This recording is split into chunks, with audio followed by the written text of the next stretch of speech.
Kerberos is a network authentication protocol that uses tickets to allow entities to prove their identity over potentially insecure channels to provide mutual authentication. It also uses symmetric encryption to protect protocol messages from eavesdropping and replay attacks. The name Kerberos is taken from the Greek mythical character of the same name, a three-headed guard dog protecting the gates to Hades, the underworld. Seems like an appropriate choice for an authentication protocol, don't you think? Kerberos was originally developed at the Massachusetts Institute of Technology in the US and was published in the 1980s as version 4. Years later, in 1993, version 5 was published. Today, Kerberos supports AES encryption and implements checksums to ensure data integrity and confidentiality. When joined to a Windows domain, Windows 2000 and newer versions will use Kerberos as the default authentication protocol. Microsoft also implemented their own Kerberos service with some modifications to the Open protocol, like the addition of the RC4 stream cipher. We mentioned tickets earlier, which is a sort of token that proves your identity.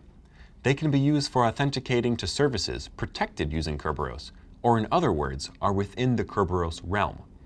The authentication tickets let users authenticate to services without requiring username and password authentication for every service individually. A ticket will expire after some time, but has provisions for automatic, transparent renewal of the ticket. Let's run down the details of how the Kerberos protocol operates. First, a user that wants to authenticate enters their username and password on their client machine.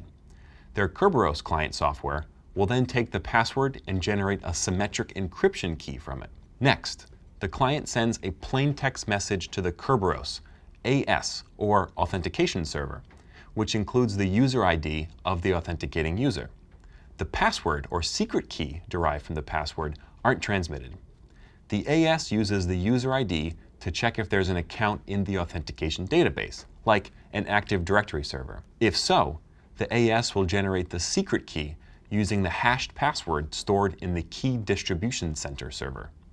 The AS will then use this secret key to encrypt and send a message containing the client TGS session key. This is a secret key used for encrypting communications with the Ticket Granting Service, or TGS, which is already known by the authentication server.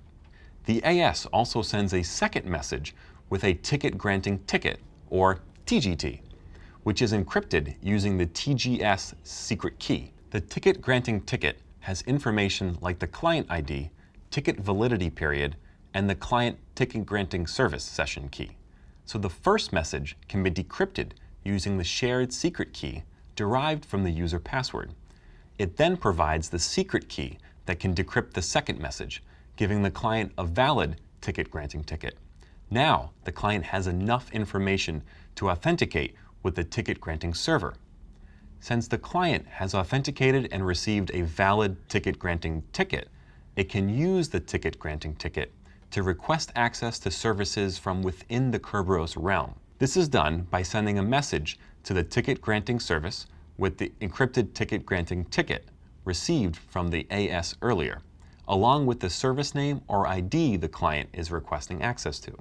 The client also sends a message containing an authenticator, which has the client ID and a timestamp that's encrypted with the client ticket granting ticket session key from the AS. The ticket granting service decrypts the ticket granting ticket using the ticket granting service secret key, which provides the ticket granting service with the client ticket granting service session key. It then uses the key to decrypt the authenticator message. Next, it checks the client ID of these two messages to ensure they match. If they do, it sends two messages back to the client. The first one contains the client to server ticket, which is comprised of the client ID, client address, validity period, and the client server session key encrypted using the service's secret key. The second message contains the client server session key itself and is encrypted using the client ticket granted service session key. Finally, the client has enough information to authenticate itself to the service server, or SS. The client sends two messages to the SS.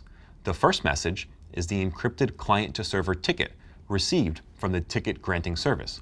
The second is a new authenticator with the client ID and timestamp, encrypted using the client server session key. The SS decrypts the first message using its secret key, which provides it with the client server session key.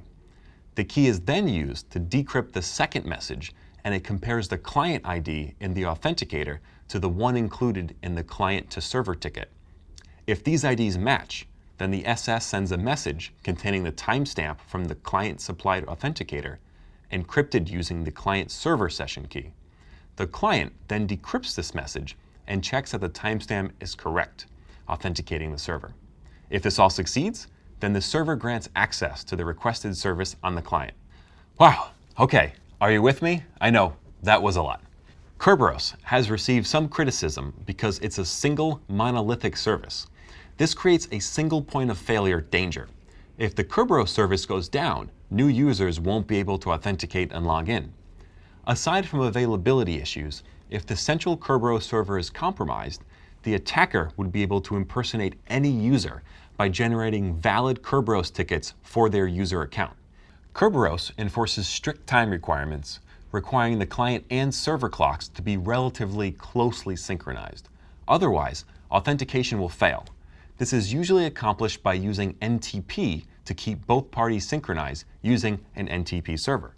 The trust model of Kerberos is also problematic, since it requires clients and services to have an established trust in the Kerberos server in order to authenticate using Kerberos. This means it's not possible for users to authenticate using Kerberos from unknown or untrusted clients. So things like BYOD, or bring your own device, and cloud computing are incompatible, or at least very challenging to implement securely with Kerberos authentication. Now, as an IT support specialist, you're likely to encounter Kerberos authentication, especially in environments running Microsoft Active Directory. Understanding how the underlying protocol functions will help when troubleshooting issues that may come with it.